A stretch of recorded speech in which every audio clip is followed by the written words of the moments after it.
Good morning. Our next topic is, we studied about the Newton's first law of motion. Now we will study about the Newton's second law of motion.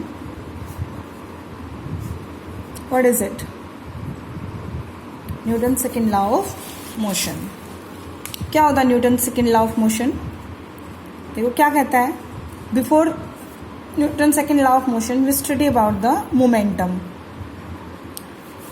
Momentum is a quantity, is a physical quantity that tell us about the quantity of motion. जो हमें motion की quantity के बारे में बताती है उसको क्या कहते हैं? हम मोमेंटम कहते हैं.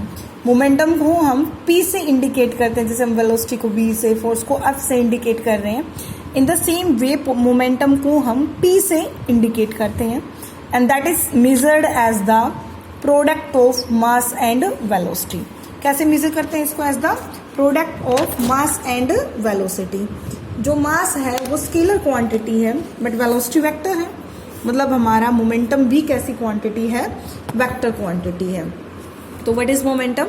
Momentum is the quantity of motion and it is measured as the product of mass and velocity. If we talk about the units of the momentum, तो मास की यूनिट एसआई सिस्टम में kilogram और velocity की metre per second. तो ये हो गई kilogram metre second -1. ये मोमेंटम की एसआई सिस्टम में यूनिट हुई. सीजीएस में ग्राम सेंटीमीटर पर सेकेंड हो गई है.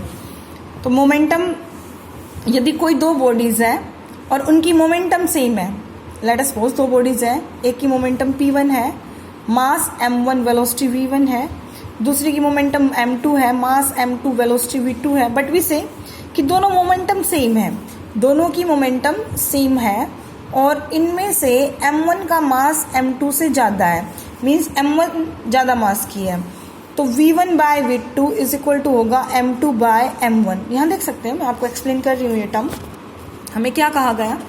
दो बॉडीज़ हैं, P1 M1 V1 के इक्वल होगा, P2 M2 V2 के इक्वल होगा. दोनों बॉडीज़ की मोमेंटम इक्वल है. V1 bye V2 is equal to क्या होगा? M2 bye M1.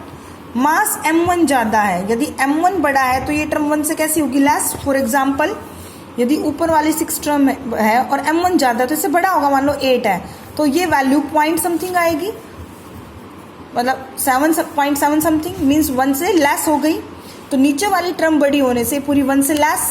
और V1 बाय V2 1 से यदि लेस है, इसका मतलब V2 बड़ा है और V1 स्मॉल है. तो व्हाट आई वांट टू से हियर कि V2 बड़ा है ना, यहाँ तभी तो 1 से लेस आई ये टर्म. मतलब जिस बॉडी का मास कम होगा it will possess more velocity. जिसका मास क्या होगा? From here we can conclude that here V2 will be greater than V1.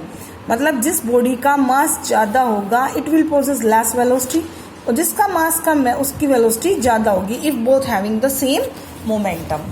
This is about the momentum. Okay, momentum change कब होती है? मोमेंटम चेंज कब होती है? यू कैन सी हियर कि मोमेंटम मास और वेलोसिटी की प्रोडक्ट है. तो यदि हम मास एक ही बॉडी की मोमेंटम को डिस्कस कर रहे हैं तो उस बॉडी की मोमेंटम किस पे डिपेंड कर रही है? उसकी वेलोसिटी पे.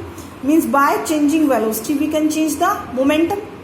अब वेलोसिटी चेंज करना हमने न्यूटन फर्स्ट लॉ में पढ़ा है, किस पे डिपेंड करेगा? फोर्स पे. मतलब only force is that quantity, physical quantity which can increase और decrease the velocity, which can increase or decrease the velocity.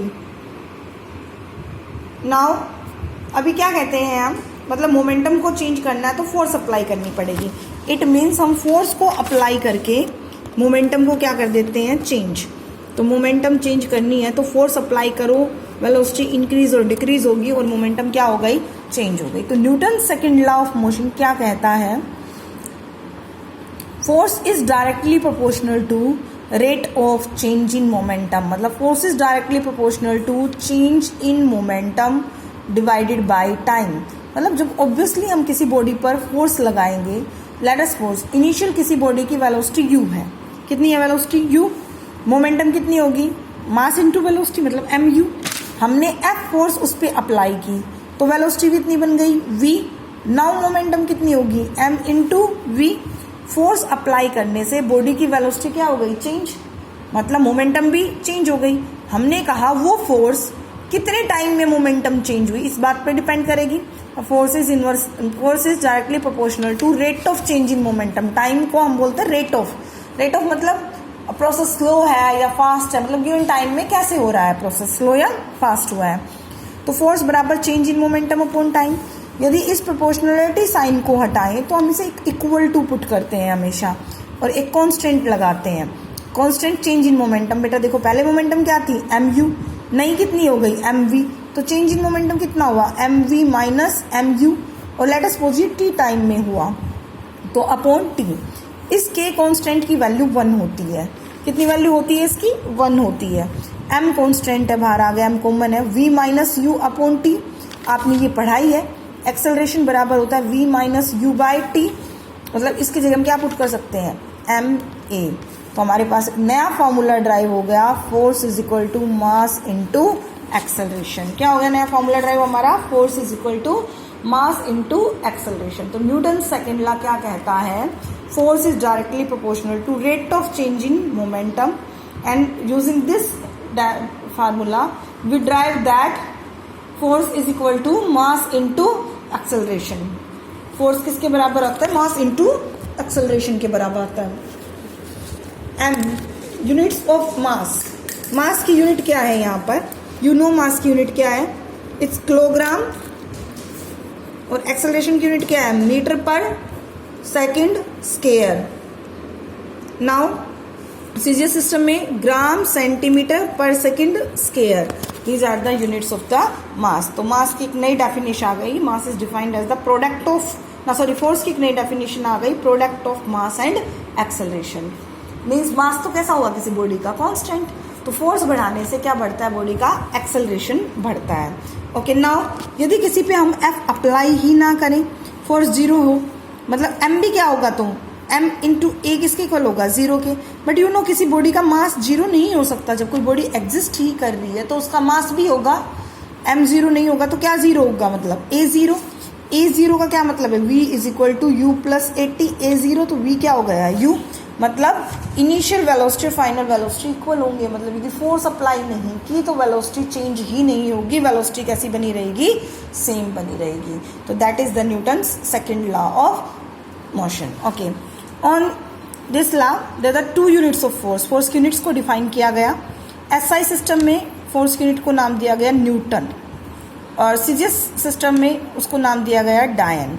मतलब फोर्स की यूनिट कौन कौन सी है? न्यूटन इंटू डायन। तो न्यूटन कौन से सिस्टम में है? एसआई में। एसआई सिस्टम में मैंने तुम्हें बताया kilogram metre per second square, ये किसके बराबर हुआ? मतलब 1 न्यूटन के बराबर। और डायन ये क्या है? सीजीएस सिस्टम में, तो ये किसके बराबर हुआ? 1 डायन के इक्वल हो गया। So this is about this. In the next we will study what is Newton, what is Dian, and the relation between Newton and Dian.